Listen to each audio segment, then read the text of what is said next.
Good morning. Welcome to the Driller Newscast, a weekly update on the news and stories impacting the drilling and water industry. I'm your host, Brock Yorty, and episode 101, and it feels good to say 101, is brought to you by our friends at Center Rock Incorporated.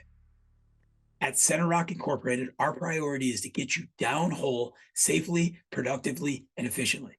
Center Rock manufactures a full line of air rock drilling tools and accessories, including down the hole hammers and bits from 3.5-inch to 48-inch, overburden drilling systems, and LP canister drills from 18-inch to 144-inch. They also offer mobile workshops and custom manufactured drill strings, all supported by factory service technicians. Thank you, Center Rock, for helping us bring the news this week. We got a great message. I've always loved your slogan. We make rocks disappear. That's great. This week in the news, our Washington correspondent, JJ Smith, has been following the latest budget revisions to clean water, where this money is being earmarked, the Environmental Protection Agency, and this is something we absolutely have to be paying attention to. Our feature this week is an interview with John and Irv from Borehole Solutions, who flew across the pond to meet up with me in the Motor City to talk about how they got into drilling, the value of sonic drilling, and how to resolve employee intercompany conflicts. But before we jump into this great content, John and Irv inspired this week's great safety discussion, which is very important to our industry and should be something we talk about daily. And that's mental health in the construction industry.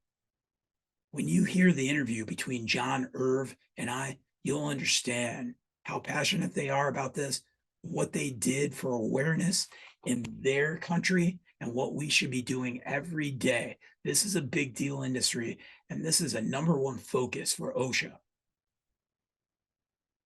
Thanks for joining us. Hey, pay attention. If two men can fly across the pond and in a casual conversation about drilling and sonic and everything else, they're tatted up, bare knuckle boxers, if they can talk about mental health in construction, we all can. Let's take a moment and think about these statistics of our industry.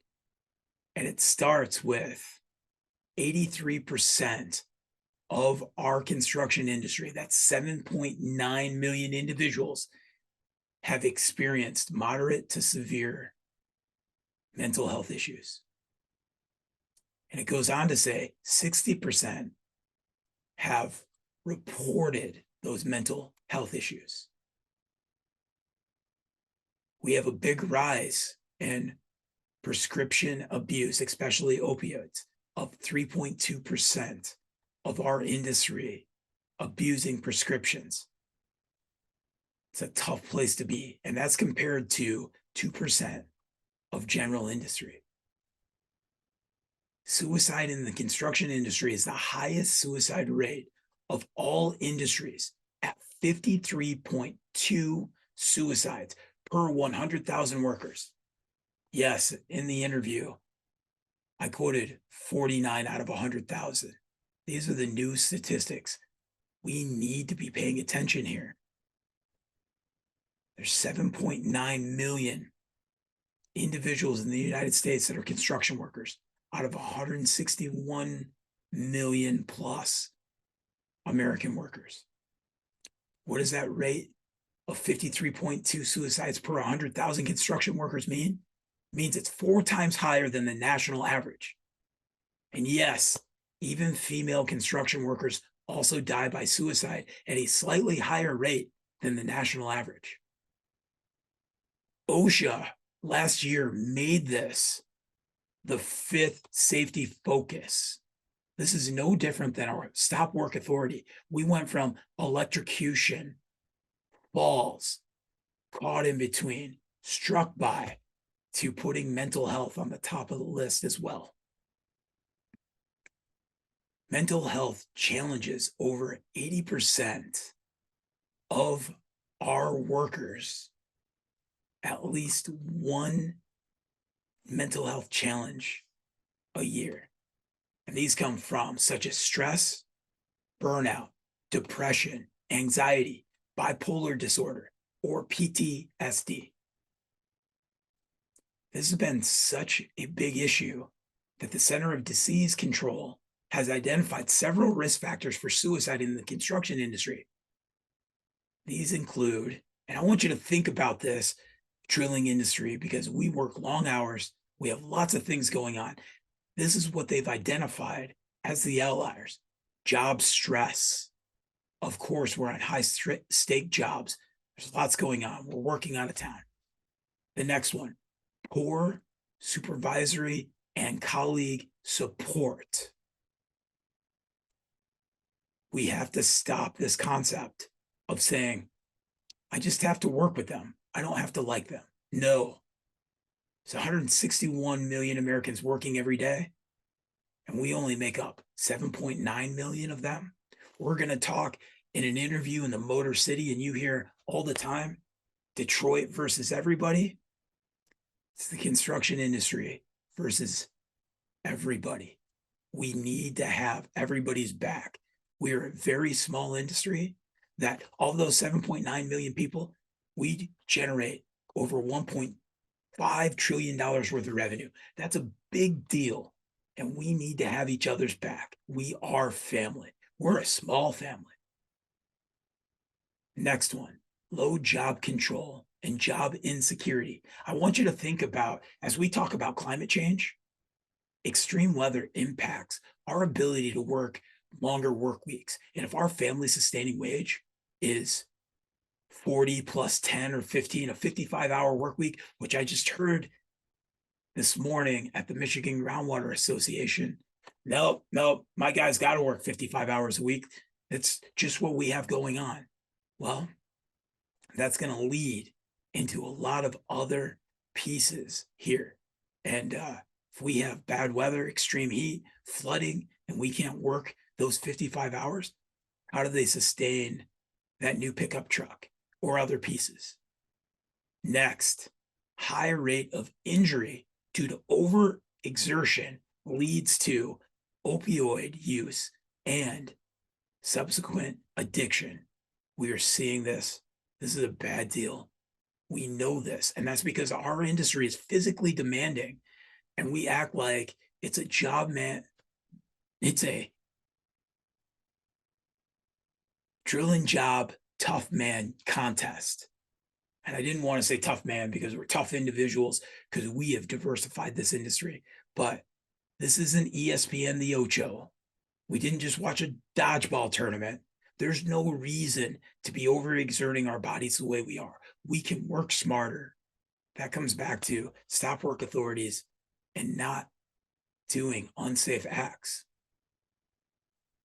So OSHA has released statements. We talked about these. There are 5 steps to helping prevent this. And it starts with step 1. Everyone can help prevent suicide. It states mental health and suicide can be difficult to talk about, especially with work colleagues, but your actions can make a difference. When you work closely with others, you may sense when something is wrong. You see the size of the 2 men that are standing next to me in my interview. They can talk about it. They can raise money for awareness. We can do that here in the States too. Next step, number 2, know the warning signs of suicide. There is no single cause for suicide, but there are warning signs. Changes in behavior, mood, or even what they say may signal someone is at risk. Take these signs seriously. It could save a life. Again, no different than our stop work authority. Let's say, hey, what's going on? How can I help?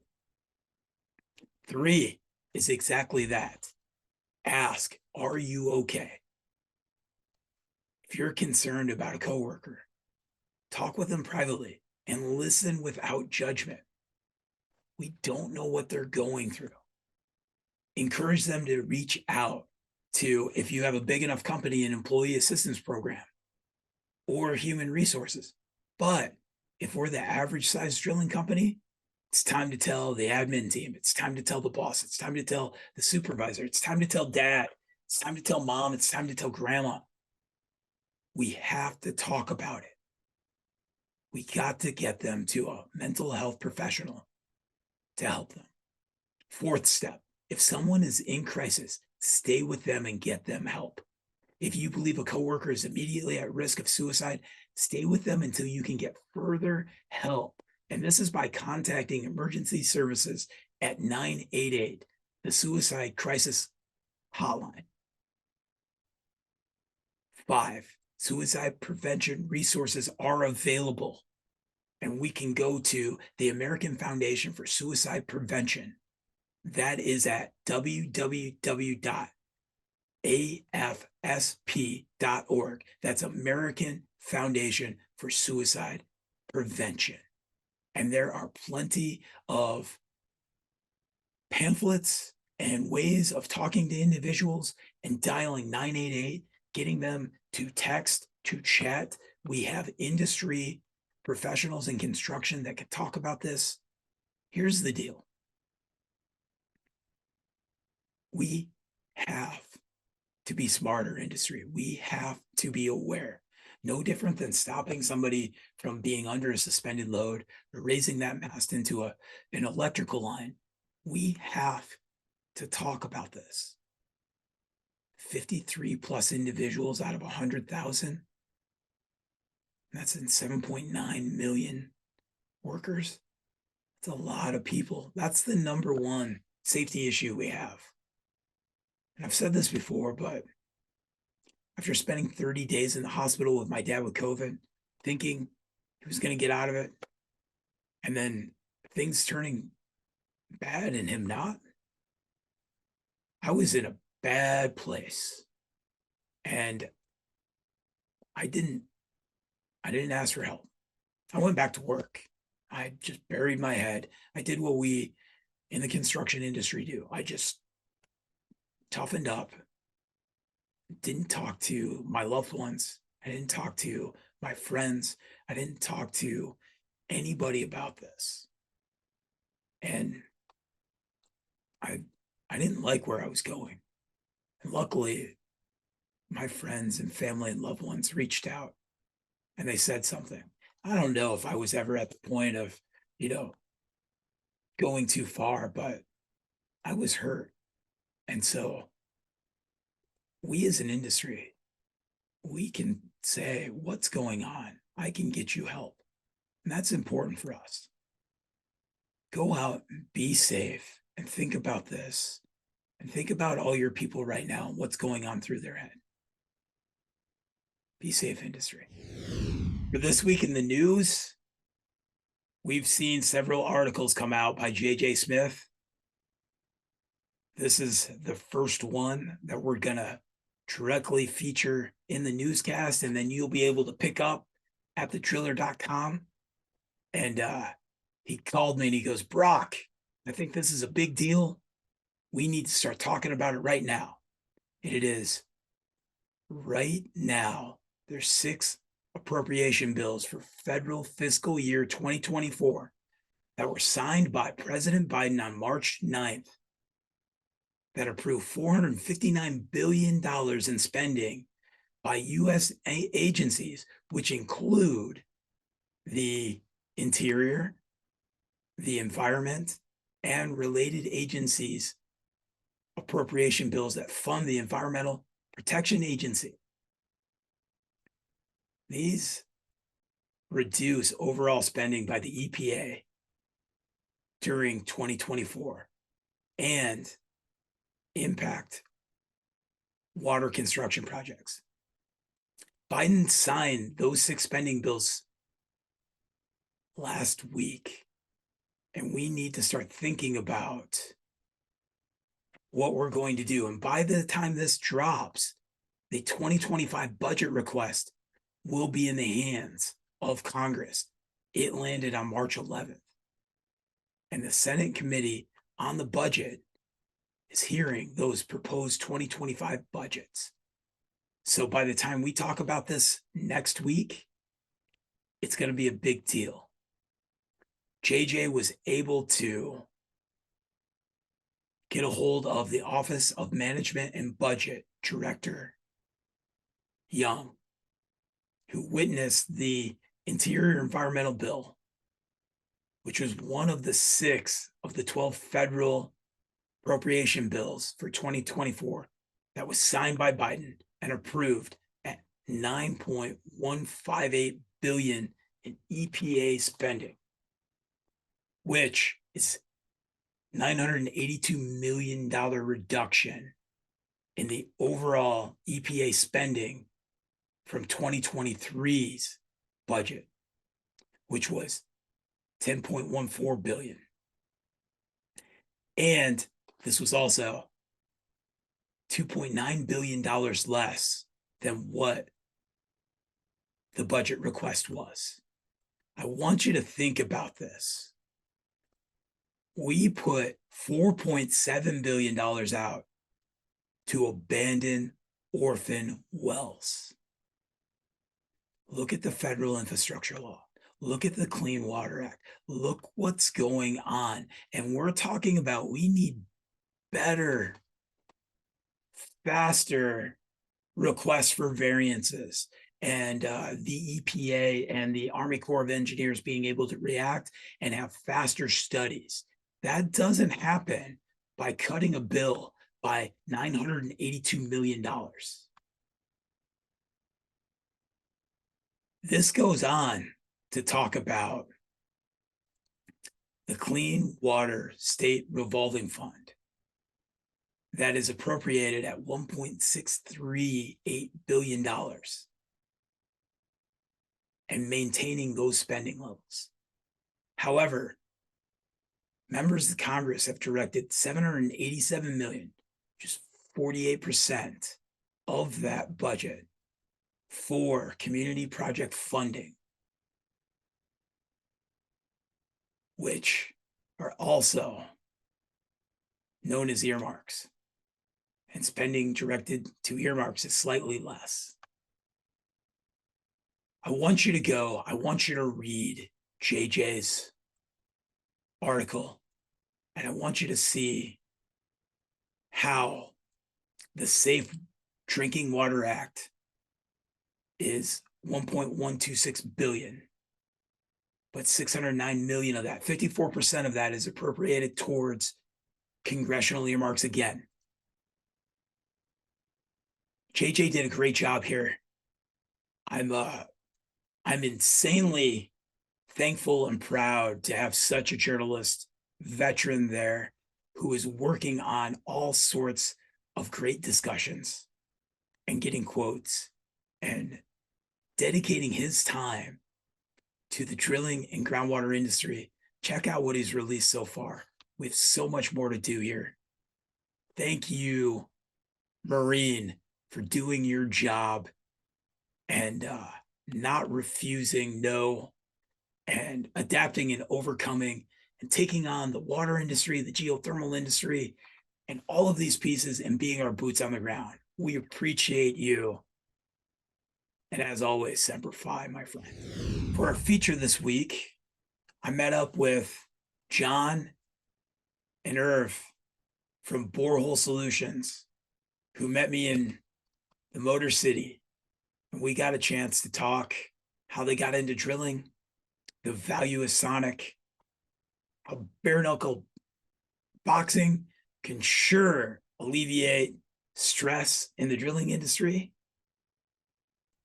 and the importance of being there for other drilling companies. It was such a great discussion. We're in a Marriott, and as these things, just like the drilling industry, sometimes things shift.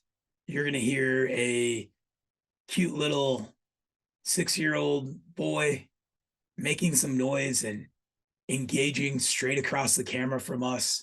And he was just excited to see these awesome Brit and Albanian talk about the drilling industry. And there's other noises going on. So yeah, it's going to be a little wild, but I tell you what, this content is excellent. And maybe we just inspired another driller for the future by hanging out and watching our newscast interview. I hope you enjoy. Hi, this is Brock Yorty, and I am with the guys from Borehole Solutions, UK, and I'll let them introduce themselves. Go ahead. Hi, I'm John Rodgman, the director of Borehole Solutions. Hi, I'm Irvin. I work for Borehole Solutions. I'm operations manager. Let's talk some major urban drilling in one of the oldest cities in the world. But first, how long have you been in business, John? This is in business. This will be my 23rd, 24th year. Drilling wise, this is my 27th year. Wow, how long have you been in drilling? I've been working for Borehole Solutions 10 years, coming up to 11. This is a long time to be in a drilling business. How'd you get into it? Love. Love? Yeah. I taking my girlfriend out one night. I went to take her home, and her dad yelled through the window, "Wait, where are you tomorrow, you little?" I says, "Nowhere. You're with me." Fast forward, the rest is history. Hey, we gotta hire help anywhere we can. How'd you get into the industry? Not that way. His brother-in-law is my best mate, so I got the job through him, and yeah, 10 years in, yeah, still. Do you enjoy it? I love the drilling. Like, it's challenging at certain times, but I do enjoy the drilling, and it's nice to still be out in it, really. Yeah. How many employees do you have? In the group, there's around about 50. 50. Yeah, in the group. How many rigs? We operate daily around 10. We go as high as 18 with subcontractors and things. But there's many different types of drilling in the UK, from small machines to great big large machines. It just depends. So you do a lot of drilling in London? A lot of drilling in London, yeah. As a North American driller, like, I can't even imagine, as I look at your taxis or your trucks or your lorries, that you guys call them, like, how do you do it? Like, do they fold out? Like, are they compartmentalized? Lots of trucks and trailers. Lots of trucks and trailers. And forward planning is key, especially in London, because you've got so many laws and logistics to abide by. It's doable, but you've got to really think ahead, really have. And that comes with experience, because many times you can walk onto a nosebleed, get there and get sent away. So in operations, like, how many headaches do these super urban projects, from noise to, crazy things happening in the background? A lot, but to be fair, John deals with a lot more than what I deal that side of things. So I handle more the drillers side for the Sonic, and yeah, so I don't get too much. But I get an earache from the other side of it, which is the drillers themselves and second men. But he deals with the majority of it, that side of it, things. But We're almost like we're at a drilling site right now with the banging going on in the background and the oh no. Tell me about Sonic. What do you enjoy about it? So to start off with, I spent five years on Chattanooga, drilling in and around London pretty much, with various sizes of casing, methods to drill. We moved on to Sonic, so our first rig was an ML. We moved on to that, and we started drilling in the areas where we struggled the most, and it absolutely changed the day, the people on site, and everything, the samples, everything that was involved with it was completely different to before, and it's fantastic drilling with it. How much of your business is diversified into Sonic at this point? Ooh. I would say now it's probably 50% Sonic. It is. We still do quite a lot of other methods, and there's certain things that Sonic can't do. Obviously, big wide holes, it's no good for a Sonic machine, or a rotary machine for that matter. But yeah, probably 50% of the business is Sonic. It's my favourite method of drilling. I think it's brilliant. But the biggest problem I face in the UK is constantly educating clients on this technology, because it's not particularly a massively new technology, but it is in the United Kingdom, if that makes sense. We hear it all the time from the States to around the world. Oh, that new method, and we're 50 years at least. You ask some folks, and they'll go, "It's been around almost 100 years, Brock." You know, and so what is one of those things you have to say to a client to get them to think about adopting it? Come out and see. Let me take the risk. You give me a project. I'll fix fear. Come out, see for your own eyes. Anyone can talk the talk. Let's walk the walk. Come to site and see it. Then afterwards, give me your honest feedback. And 9 times out of 10, 9.5 times out of 10, they'll come back and they'll say, the future projects we get for these type of jobs on these job sites, we're just going to price Sonic. And 9 times out of 10 again, they'll come back and come back and come back. Safety's massive key to it compared to cable drilling. You can't really fault it, to be honest with you. There's no areas I think it's bad in. Is there you? No, it's fantastic to be fair. When starting with the sampling quality of the machine producers to what we was using before the methods, it's 100% better. The difference you get with a method of using liners or just the open hole and with it, it's fantastic. The speed of it, safety wise, fantastic. Everything's just a lot better than what the methods prior, really. So what does the future look like? I think more Sonic. That's why we're out in the States, looking at investing in more Sonic technology. Wider boreholes. We've always been known as a firm in the UK for tackling wide boreholes. I think the record in the UK for us is 25-inch boreholes, 10 metres deep. Yeah, that's something Sonic can't do yet. Will it in the future? Who knows? What was that for? A water well. Okay. Watering, yeah. That's fantastic. Any good stories? I need one. Like, was there a football tournament that shut down an entire job site, or hooligans, or what? Not a drilling story, but I used to box when I was younger. Okay. To a decent level, and I'm an old man now, don't box. But this is going back 4 or 5 years, and a lot of the lads, Irv included, they had lots of needle, and I got sick of it. Right? Said, right, Christmas, this is the deal. We're all going to my old boxing club. I'm going to meet my old boxing coach. I'm going to work one corner. Our boxing coach is going to work the other corner. We're going to put all of your names on job tickets. You know, like, so I put everyone's name in a job ticket, shook it up, 2 names come out. You have to fight each other. So you have a full-on fight.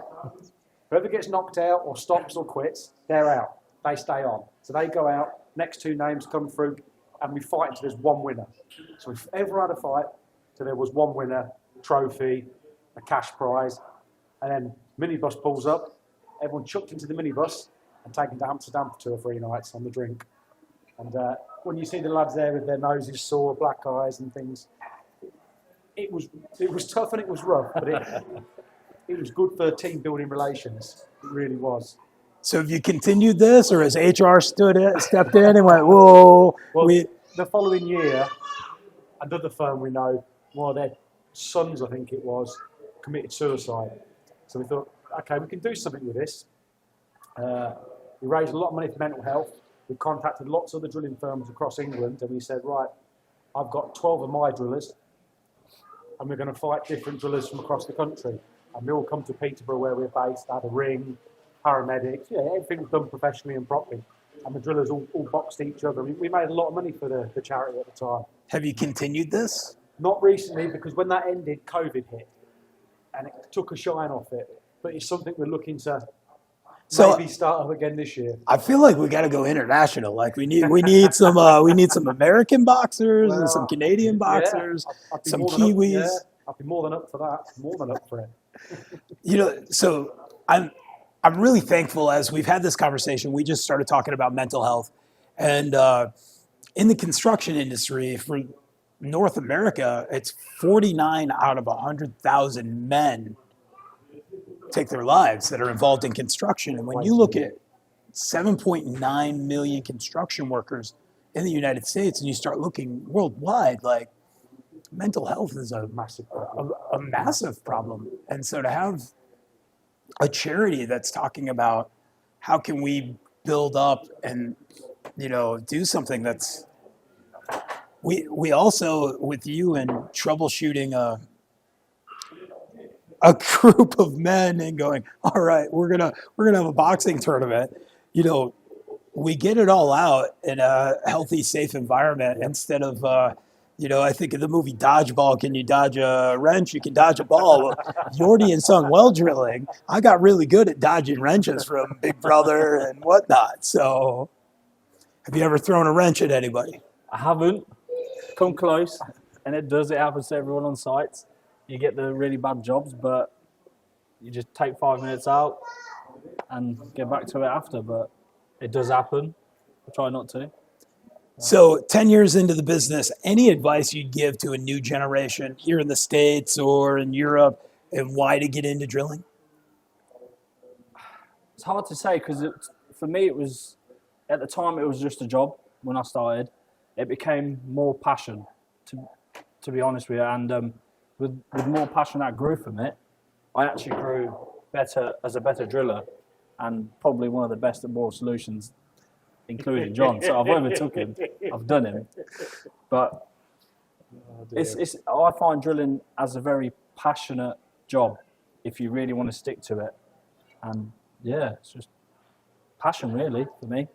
It's discovering the unknown, right? Yeah. Like, I'm too fat to be an astronaut. So, like, to get to do that is exciting, and to get to do that with 50 men, that's 50 egos as well. So, with all those egos to manage, do you ever get on a rig anymore? Yes, I do. Not as much as I like. I love drilling. For me, forget the paperwork, forget all the rest of it. When you're on a drilling rig and you're in a field, there's no better piece. It's kind of like a drug. And why anyone wants to do it some days, in the rain, the wind, the snow, I don't know. I really don't know. But, you can't get away from it. Once it's in your blood, I just don't think it ever leaves you. I really don't, personally. Yeah. I love it. I think that's a wrap. I'm thankful you guys came over and found some time to come find us. No, it's been a pleasure. We're in the Motor City. We're going to go get some pints, and we're going to talk. I'm definitely not boxing anybody tonight. So, No, we'll stick to pints tonight. Yeah, pints versus punches. I like it. Thanks, John. Thanks, Brock. Thanks, buddy. Thanks. Thank you for joining us for episode 101. And thank you, Center Rock Incorporated, for bringing us the news this week. We make rocks disappear. Give them a call. They're a great group of people, technical experts. They can help you. They have a whole line of options, and they're there to make you safe, successful, efficient, and productive. Thanks again, Center Rock. Check out thedriller.com. You got to check out JJ's article. Check out all the great content that's coming out right now, including our new series, Drilling Through Barriers, with our rock star editor-in-chief, Sammy Hagar. Check out what Rachel Bourne was up to at the PDAC, or Captain Fletcher's new leadership article, Dave Bauer's new solids control discussion. Jeff Garby, as always, is tossing out some massive knowledge on the geotechnical industry and environmental industry. It's a great time to be part of the Driller team, and we want you. So if you got a great story, get a hold of us. We're always looking for great interviews. If you want to submit something, we'd love to have it. Thanks, industry. And right now, as you finish this, the next individual you encounter, ask them how they're doing. These are the things I said as I was working down south. And I'll tell you what, there were some curmudgeons and some just buffoons, and then a lot of great people at the company I was down there. And this is what I would say. Do you like your job? Do you like what you do? safe place. We can talk about this. Do you feel safe? When I'd say, do you feel safe? I mean, physically, financially, emotionally, what do you need? We can do this as leaders. Don't have to hug. If you want to hug, great. But we don't know what's going on at home. We're having an individual that goes, I'm stressed, Brock. I need to get a reliable vehicle for my fiance so she can continue to go to nursing school. This thing just keeps breaking down. We're in the middle of a job and I'm worried about her. That's an important piece. Physically on site, mentally gone because of that. We can do better, industry. And it comes back to, do you like your job? Do you feel safe? And hey, what do you want to do next in this industry? Let's inspire them. Let's get them out there. Let's continue to kick butt. We need to be at least, let's say, 10% of the workforce and not just, 5% where we are right now at 7.9 million. Thanks, everybody.